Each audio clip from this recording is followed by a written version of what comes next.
Long before stock exchanges, banks, or financial districts existed, money markets began on long trade routes connecting distant civilizations. These routes linked people who never met, spoke different languages, and followed different rules. Local trust no longer worked. A farmer trusting a neighbor meant nothing when trade crossed deserts, seas, and empires. Merchants faced a new challenge. How do strangers exchange value without personal relationships? This problem forced economic innovation.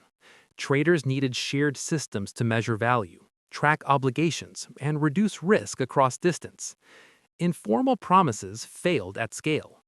Trade routes connecting Mesopotamia, the Indus Valley, Egypt, and the Mediterranean became testing grounds for early market behavior. Merchants agreed on standard weights, commodity measures, and accepted units of account. These standards allowed exchange without negotiation each time. Markets formed wherever trade repeated often enough. Ports, caravan stops, and crossroads evolved into predictable exchange centers. Prices stabilized through repetition. Trust shifted away from individuals towards systems. Rules mattered more than relationships. This shift marked the birth of money markets. Exchange stopped relying on familiarity and began relying on structure. That transformation laid the foundation for every financial market operating today. Early traders carried more than physical goods. They carried information.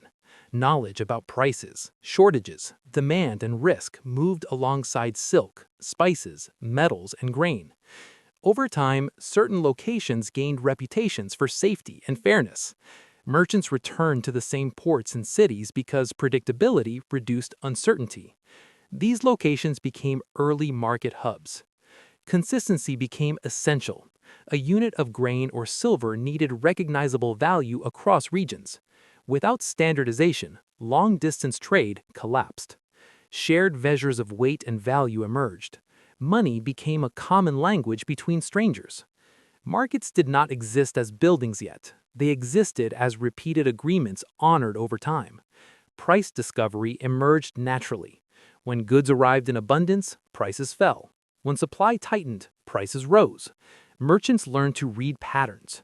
These behaviors formed the core logic of money markets. Supply, demand, and expectation began guiding value. Markets coordinated activity without central planning. Trust no longer depended on personal reputation alone. It depended on participation in a shared system reinforced by repetition and mutual interest. The Silk Road played a critical role in expanding early financial systems. It connected East Asia, Central Asia, the Middle East, and Europe across vast distances. Physical transport of wealth remained dangerous and slow. Carrying full payment invited theft and loss. Merchants responded with credit systems. A trader deposited value in one city and received written proof redeemable elsewhere. These instruments reduced risk and increased efficiency. Trust moved toward merchant networks rather than individuals. Reputation became measurable. Traders known for honoring obligations gained access to larger markets and better terms.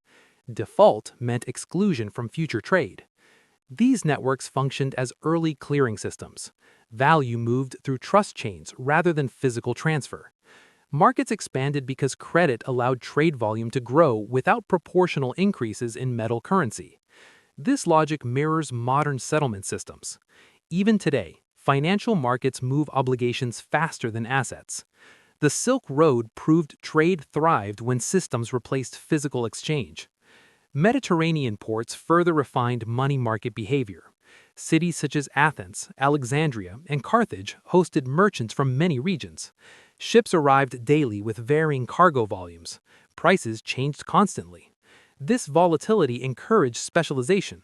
Some traders focused on grain, others on metals, shipping contracts, or insurance against loss. Contracts emerged to manage uncertainty. Agreements specified future delivery and payment terms. Risk shifted from individuals toward markets. This marked an early form of financial specialization. Traders began pricing uncertainty itself. Time gained economic value. A future delivery carried different value than immediate exchange. Markets disciplined behavior through profit and loss. Poor judgment resulted in exclusion. Skill brought expansion. Governments later formalized systems already proven by trade. Markets shaped institutions before institutions shaped markets. This pattern repeated throughout history. Exchange created rules. Rules created stability. Stability allowed markets to grow. As trade routes expanded, record-keeping became the backbone of early money markets. Verbal agreements no longer worked across months or years of travel. Merchants needed proof of obligation. Civilizations responded with ledgers, clay tablets, papyrus records, and written contracts. These tools transformed trade into an organized financial system. Every transaction gained memory beyond the individual. Debts now had clear terms. Quantities, delivery dates, and penalties were defined. Time entered the economic equation. A payment promised later required compensation for delay and uncertainty. This practice introduced interest as a practical solution, not a moral concept. Markets began pricing time itself. Accounting allowed merchants to compare opportunities. Capital flowed toward routes and goods with better returns. Risk became measurable. Markets no longer depended on intuition alone. They depended on recorded history.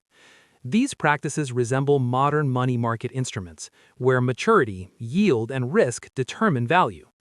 Ancient traders unknowingly built the logic behind modern finance by formalizing obligation and expectation. Trade routes reshaped political power. Cities controlling key passages gained wealth without conquest.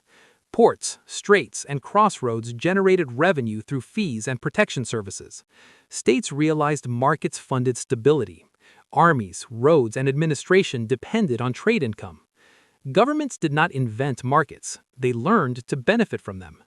Coinage standardization followed market needs. Rulers issued coins to simplify taxation and payments, not to replace existing systems. Markets already determined value. States aligned with trade to remain competitive. This relationship shifted power towards commercial hubs. Cities such as Venice, Genoa, and later Amsterdam arose through trade dominance rather than territorial expansion. Markets disciplined states as well. Excessive taxation drove merchants elsewhere. Political power depended on economic flow. This balance explains why financial centers often outlast political regimes. Markets rewarded efficiency, openness, and reliability. These dynamics shaped modern global finance, where capital moves freely towards favorable environments. Ancient trade routes did more than move goods. They created the first money markets. These markets relied on shared standards, credit systems, information flow, and trust enforced by reputation and repetition. Metals played a role, yet systems mattered more than physical currency. Markets coordinated behavior without central planning. Prices emerged through exchange. Risk spread across participants. Time became measurable value. These features define modern money markets. Today, transactions move digitally rather than by caravan, yet the logic remains unchanged. Trust shifted from individuals to networks. Networks became institutions. Understanding these origins explains modern finance. Global markets still depend on belief, standards, and participation. When trust weakens, systems strain. When trust holds, markets expand. Ancient traders solved the same problems faced today. Distance, risk, and uncertainty shape solutions still governing the global economy. Modern finance stands on foundations built along ancient roads.